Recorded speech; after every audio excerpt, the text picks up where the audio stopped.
Hello, this is Lani. Welcome to the I Am Badass series. Today, I'm going to talk about how to stop asking questions that betray your beliefs. I get it, sister. I am human, right there with you. So I don't share this as I'm so much better. I share this because my mentors, I pay a shit ton of money for my mentors to share these epic things with me that their mentors shared with them. So before we get started, don't forget to like this video. It helps so much. Subscribe, you know what I'm saying? And hit the bell icon because girlfriend, I am literally I drink the Kool-Aid. I invest, I have coaches, I hold myself accountable, and I do the inner work so I can reap the outer external rewards. I didn't get where I am by accident, and I love sharing and I love helping.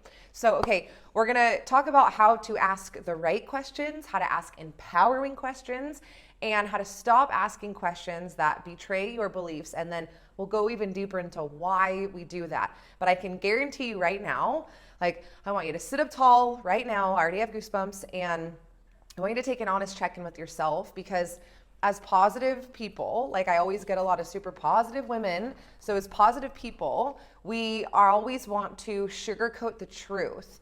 And that doesn't mean that we need to walk around being total dickheads.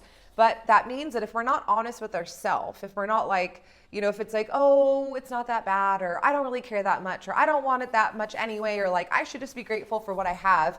But secretly and subconsciously and when we're alone, we really feel empty and we know we're not living up to our full potential, then that's a problem, right? So I love a good positive attitude. I literally believe that positive attitudes change everything.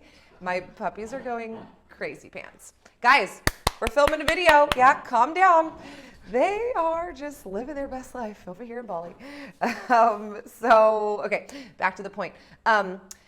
We have to just shine a light on it. When I was manifesting the love of my life, my amazing honey, if I said shit and I used to say this before I was with him, and it's just so crystal clear, not a coincidence, or it's not oh my God, I'm so confused. I actually had to separate them because it was getting crazy. Okay, so I used to say shit but there's no good men left. I'm too old. And it wasn't so funny as I make it, but I know that humor is the best flippin' way to override that ego. It was sad, and sometimes it was angry and bitter and resentful, but I would literally be all guys, this was a crazy one, all guys want is sex. How am I gonna find a man if they're all lying? So do you see how I'm saying I want the love of my life? I want my amazing soulmate, but then I'm asking questions that betray my beliefs. Oh, well, how am I supposed to ever find a good guy when they're all fucking dicks? So it's so common. We do this. If there's a goal that you haven't reached yet, I guarantee that you are asking questions that betray your beliefs. And you would never ever hear a woman in a beautiful, healthy, loving relationship say shit there's no good men. Oh, relationships are miserable. Dating is awful. You would never hear me say that. So on one part, it's I want to be this confident, amazing woman in this beautiful, loving, healthy relationship. And then on the other part, we're showing up as the insecure, negative, annoying, resentful, bitter woman full of self-doubt. And then we're confused, and we get even more bitter and more angry and more resentful because it's well, why don't I have that amazing, beautiful relationship? But it's the women that it's impossible to have a beautiful, healthy, loving, amazing relationship if you are asking questions that betray your beliefs. Basically the question is, here's why it's not going to work, and then we put a question mark at the end. It's the same thing with money. There's no way, if you are in scarcity and you feel broke, there's no way that we're just gonna all these amazing opportunities are gonna come to us. So we're just gonna learn, be super creative and be super resourceful. It's impossible to be resourceful if we're that's expensive, I can't do it because of the money, and putting this money reason in front of it. And there's one freaking thing that I know, money is not a problem, and the opportunity is not a problem. We can all be resourceful. I have made huge investments and huge decisions and scary decisions before I had all this financial security, and before I knew that oh my gosh, yeah, totally, money's energy, and I can make money so easy.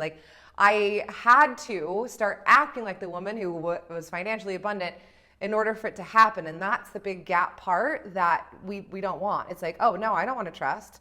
No, I'm not going to act like I already have it. Be grateful for what? I don't have anything. And then it's just like, ugh.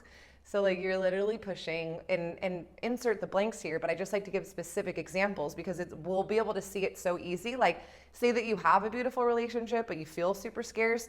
You can see it so easy in your friends that are like dating shitty guys, low standards, settling. And you're like, oh yeah, like you're the problem. But then when it comes to us, if it's like our body or our energy, our, taking our freaking creativity in business or, career to the next level, like, oh, my excuses are rock solid and as good as gold.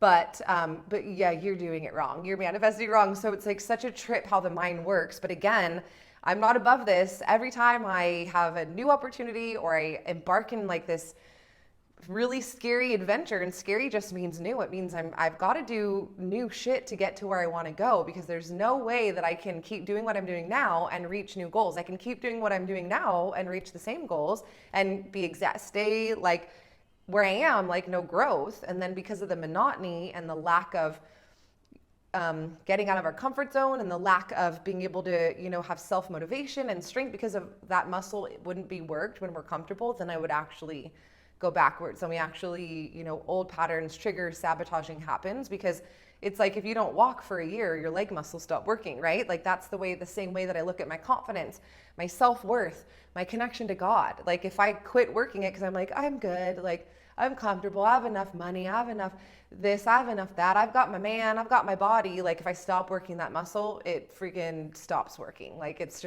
so simple, but it's so mind-blowing. So let's answer in the comments. First of all, what's the number one thing that you're working on right now? Again, the most basic ones are more energy, a beautiful, loving relationship, taking my career to the next level, or, pursuing a passion career, and financial abundance. Like these are it's like really not that many to choose from. I don't want to live up to my full potential. I want to be happy, healthy, and in love, and I want to make money doing it. It's like so simple. So let me know in the comments, what are you working on now? What's the goal that you're working on? And then I want you to name the first 3 questions that come to your mind, and don't filter them and don't judge yourself, because I literally look at it as a learning game. Like it's just a truth that if you don't have what you want, it's because you need to change the way you're thinking about it. Like I literally have Albert Einstein's freaking quote screenshotted on my phone, because I'm like, this is how geniuses work. Like this is how billionaires think. They're not like, oh, I don't have enough resources, I don't have the time, it's harder for me, well, poor me. They don't say shit like that. Like they're like, I need to change my thinking. Like I cannot solve the problem, I cannot create a solution with the same thinking that created the problem. It's just like so mind-blowing. I love hanging out. I pay great freaking money, a lot of money, to hang around people smarter than me, because I just love observing, and I like soak it up like osmosis, the way they think about shit, the way they solve problems. I'm like, that is so awesome. And it's always easier, and it's always more simple. It's like never, oh my God, like my way is like the best way, even though I can't figure it out. And it's going to be so much harder to find a solution. It's always so much easier and so much more simple. I do the same thing with sports. I always surround myself with people that are way better than me, because I always am able to rise up to the level. I'm able to watch them. I'm able to see how they think about shit and see how they do shit. And that's how we really get these fast results, because like enough of the snail's pace, enough of the freaking army crawling. Like I'm 40, I wasted enough time. I'm good. I know that money and time are never going to be my problem. It's if I'm really done with complaining about this story, if I'm seriously like, it's literally just like, how resourceful am I going to get? If I didn't want to be in a beautiful, living, healthy relationship because I didn't want to let go of the story that I'm worthless, that I'm a whore, that all men are evil, if I really didn't want to do that, then I wouldn't have. Like if I wasn't ready to let go of that pain and that story and that poor me, then I would have never been able to set it down and use new thinking. Like, oh my gosh, finding the love of my life is amazing. I'm supported. I'm loved. This is incredible. So it's a us thing. So I'm giving you the power back. Like you get the power. That's awesome. But we got to be really, really honest. So let me know in the comments, what's the number one thing you're working on? And let me know the type of questions you're thinking, right? So we can figure out, are they betraying your beliefs? Or are they super empowering? We got some dogs barking. Or are they super empowering questions? And then we'll go from there. So if you are like, sister, I'm ready to take this to the next level, click the link in my description and come to my next event. It's gonna rock your world and change your life, and we're gonna literally be able to 7x your energy. We're gonna be able to take your relationships to the next level, your finances, your energy, your confidence, your happiness, and gone are the days where we doubt ourselves, wake up with anxiety, feel exhausted, and settle for less than we were put here to live. So just go to www.7xyourenergy.com, get your tickets, and I will see you at the next event, sister. You.